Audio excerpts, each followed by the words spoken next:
Bienvenue dans l'émission Le Cercle. On reçoit Philippe Manzano et Jean-Claude Martinez. Monsieur Manzano, star du rugby dans la région. Star de troisième mi-temps, oui. Et fondateur de la marque 1930 Sport Vintage. Monsieur Jean-Claude Martinez, qui baigne dans le milieu artistique depuis quelques années. Vous étiez chanteur du groupe AOC et maintenant chanteur du groupe Une Seule Vie. C'est ça. Vous êtes dramaturge et bien sûr tous les deux humoristes. Pareil. Les Catalans. Vous avez 1 minute pour vous présenter, c'est parti. Vas-y, Fry. Alors, c'est une aventure extraordinaire. 7 ans de tournée, 300 scènes environ, et que du bonheur, beaucoup de troisième mi-temps, et beaucoup de joie et de bonheur. Tu vois, les Catalans, c'est ça. C'est l'histoire de se dire que finalement, la vie peut être un jeu. On joue beaucoup dans le plaisir d'être sur scène et sur les plages. On s'est retrouvés au hasard dans un café. Il m'a dit, Fry, t'as une gueule d'acteur. J'ai dit, écoute, que de la gueule. Lui, il écrivait. On est monté sur scène pour rigoler. À la fin, tout le monde a dit, c'est quand la seconde. Nous, on s'est dit, ça suffit. Une, c'est bon, ça suffit. Sauf que 1, 2, 3, 100, 200, 300, Palais des Congrès, Théâtre de l'Étang. Première partie des Chevaliers du Fiel. On parle de faire aussi Les Nous, c'est nous en première partie avec Jules Dujardin et tout. Donc, on ne pensait pas que ça monterait comme ça. Mais au-delà de ça, il y a toujours le plaisir de partager la scène avec mon ami. Et ça, c'est le plus important. Parce que si tu montes sur scène et que tu donnes du plaisir mais que tu te fais chier, moi, ça ferait longtemps que j'aurais arrêté. Et quels humoristes vous inspirent le plus ?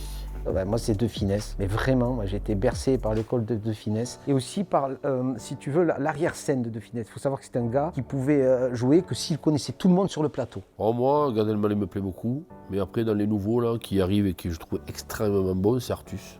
On me compare beaucoup à Moscato. Notre plus beau compliment, c'était à Toulouse. Mais c'était une dame qui avait 85 ans, je ne sais rien. Et ce jour-là, on avait décidé de filmer le spectacle, c'était à Toulouse. Et la dame me dit, monsieur, ça fait 15 ans que je souffre. 15 ans que j'ai mal. Et là, pendant 1h30, vous nous avez fait du bien. Je n'avais mal nulle part, j'ai tout oublié. Merci. Et elle sort le ticket et elle dit, vous pensez que si je vois la sécu, il me rembourse? Donc quand on nous dit ça, c'est super. mais c'est mieux qu'un billet de 10 000. Bon, après, s'il a l'espèce, quand même, c'est pas pareil. Et quel sentiment avez-vous quand vous jouez sur scène ? T'as plus envie de descendre, quoi. Tu te dis waouh. Alors quand ça réagit en bas, c'est l'euphorie d'être sur scène, de te dire mais attends, quand on arrive, quand on sait que c'est le final, il reste 5 ou 10 minutes, ah là là, tu te dis si ça pouvait durer, mais durer. Et là où moi je partage pleinement ça avec toi, c'est quand on fait la première du second spectacle, donc au Palais des Congrès, quand même, Palais des Congrès, voilà. Bon, après tout le monde a dit, waouh, vous avez fait le Palais des Congrès. Non, on a loué le Palais des Congrès, on l'a payé, et crois-moi qu'il coûte une blende, et on l'a rempli parce qu'on s'est bougé le cul, tu vois. Et on est monté sur scène l'après-midi, ça a été une catastrophe, même truc de fou. Du coup, les techniciens du palais avaient dit ce soir, ces mecs, ils ne peuvent pas monter sur scène, quoi, c'est pas possible. Finalement, on monte et c'est une grande réussite. Et tu avais 1200 personnes qui étaient à fond. Et quand tu vois sur une scène de Rosita, quand tu vois 300, 400 personnes pleurer de rire, c'est rare, alors que soit ta famille et tes amis, tu ne peux pas forcer les gens à rire. Et là, on a vécu vraiment un grand moment de bonheur. Rappelez-nous la date de vos prochains spectacles. Ça s'appelle Cité Salle Paradis, ça sera au Théâtre de l'Étang et ce sera le 9-10 janvier. Donc on est convaincus, JC et moi, qu'il y a du malheur partout, que ce soit dans les pays lointains ou même à Paris, Marseille, Narbonne. Mais allons déjà aider ceux qui sont juste autour de nous. Donc on a décidé de prendre 2 € sur chaque billet et de les remettre à une asso par soir. Donc le 10 janvier, c'est les petits cœurs de beurre de l'association de Thomas Carès. Et c'est des gamins qui ont des problèmes de cardiopathie. Et donc voilà, si on fait le plein, ça leur fera un petit billet de 1005. Mais ça nous plaît beaucoup de faire ça. Et après, on a décidé de faire des soirées qu'on appelait les B3C, donc business, comédie, club caritatif. Donc en fait, on va voir les entreprises et on leur fait une soirée complètement clé en main, de 18h à 1h du matin. On boit l'apéro, on mange, il y a un magicien, il y a un photographe, il y a un caméraman, puisque après on donne un teaser à l'entreprise. On fait la fête, quoi, tout simplement, avec un spectacle au milieu, évidemment, et c'était ça le paradis. Tu préfères courir nu dans la rue ou être en retard pendant 3 ans? Courir nu dans la rue, c'est en retard, tout le monde le sait déjà. Tu préfères, lors d'une invasion zombie, avoir une tronçonneuse ou un katana? Une tronçonneuse. Ah. Ouais. Tu t'y attendais pas à ça. Pas du tout.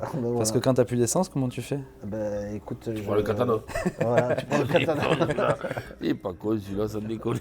Tu préfères entendre les voix des gens morts ou voir leurs fantômes? Ah, je préfère les entendre. Tu préfères épouser Valérie Damido ou Marine Le Pen? Valérie Damido. Tu préfères être perdu dans la mer ou être perdu dans le Sahara? Dans la mer. Tu préfères voler Là, j'aime mieux que... Tu préfères voler ou te téléporter? Voler. Tu préfères être giflé par la réalité ou embrasser un mensonge? Giflé par la réalité.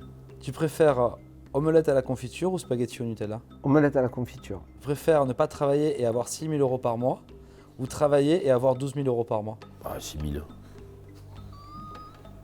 Pas moins bien la vie. Hein. Je suis plutôt Paris ou Perpignan?